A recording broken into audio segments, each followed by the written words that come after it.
by that time, like, I was obsessed with, will a guy accept me if I'm this size? No, so I'm going to lose weight. And then, like, no amount of weight that I would lose would be enough to make me feel pretty or skinny or, I guess, like, date worthy. My name is Courtney Benjamin. Hear my story. Well, I grew up with 3 siblings. My parents were married when I was little. By the time I was 5, I guess my parents' marriage had been on the rocks for the whole time, but it started falling apart. And by the time I was 7, I remember them sitting us down and telling us that they were going to get a divorce. And that's when I realized that, like, I was broken, and that I wasn't just broken at that point, but like that things had just been broken, and that I was surrounded by brokenness. And by the time I was 9, my dad was gone, and everything changed as far as we were raised by a single mom. My 2 oldest siblings were old enough to either be out of the house or choose to be out of the house.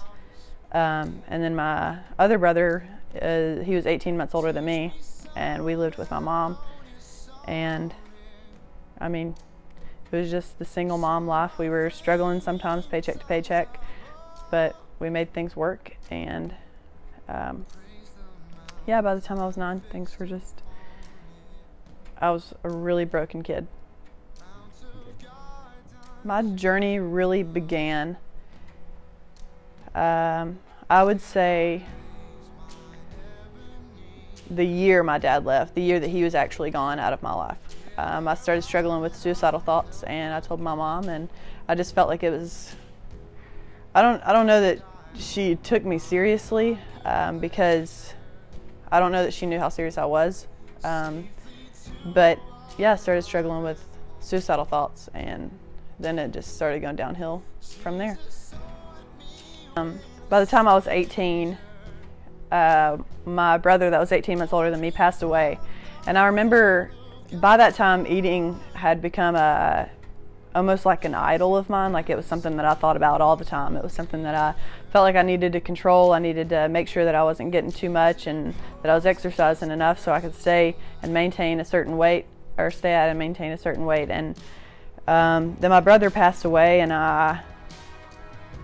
it was weird because around the time that my brother passed away, I had almost kind of told God that, like, okay, I'm going to try to start doing better, because I knew that what I was doing and the things that the things that were consuming my mind weren't right, and weren't just okay for me to be thinking all the time. So I kind of told him, like, okay, God, like, I'm gonna do right. I'm gonna try to start doing better and eating when I'm supposed to eat, and not starving myself. And then my brother passed away, and I felt like God was just, I don't know, I felt like it was his fault. I took it out on him, and I was pretty much like, okay, if I'm going to tell you that I'm going to do good, and you're going to take my brother away, like, I'll show you what it's really like to see my rebellious end of the stick. And I started starving myself to an extreme. I started flirting with suicide. I started self-harming, and I don't know, I just started waking up in the middle of the night thinking that I was dying. I thought that I was legitimately starving myself to death, and I would wake up gasping for air. And I remember one day I just hit rock bottom, and I told my mom, I need some help. Like, I can't, I'm literally going to die if I don't get help. My lowest moment was definitely gasping for air and thinking that I was dying. So I signed up for rehab, and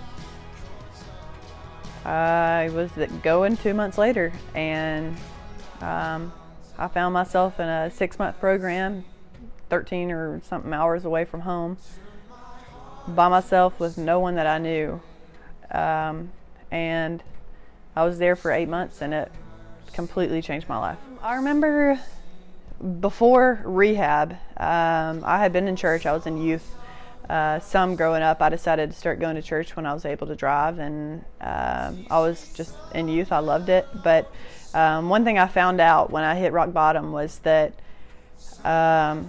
I had a ton of relationships with God's people and not a relationship with God. So that was what I was missing, was so many people were trying to help me and point me to him, but I had to find him myself, and figure out that it was almost like I had to find out for myself that, hey, you're not going to work for me. You're not going to heal me. You're not going to make me feel better. You're not going to suffice. But when I went there, it was like I had nothing and nobody. I was in a place where I didn't have a cell phone. I didn't have internet. I didn't have a phone, period. I had no form of communication with anybody outside of the place regularly. So I had to spend a lot of time with Jesus. And I realized really, really fast that I did not know him like I thought I did. Since rehab, I haven't, honestly, when I say God washed me clean, like he washed me clean, like, and one thing this girl said to me one time when I was there was, she was like, when God washes a place away and he really washes it away, think of it as something that it's not there anymore. Like you can't, if you demolish a house, you can't go back to the house. And he completely ruined and destroyed and took out that house that I had like made my home of just fear and rejection and abandonment when it comes to things of the past. And I'm not going to say that I don't struggle with with ever thinking those things, but they're different now. Like he washed me completely clean of an eating disorder. Like if I had to say something, or if I had to give someone a piece of advice from what I've learned, it would definitely be that to conquer the enemy,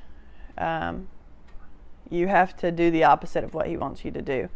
So like for me, it was like if he said, okay, if I went out with some friends to a coffee shop and I had a cup of coffee and a donut, immediately after I left, he would be riding my back like, okay, it's time to go run that off now. Like it was just something that he was constantly trying to consume my thoughts with. So once I realized that I was doing everything he wanted me to do and I stopped, I started doing the opposite.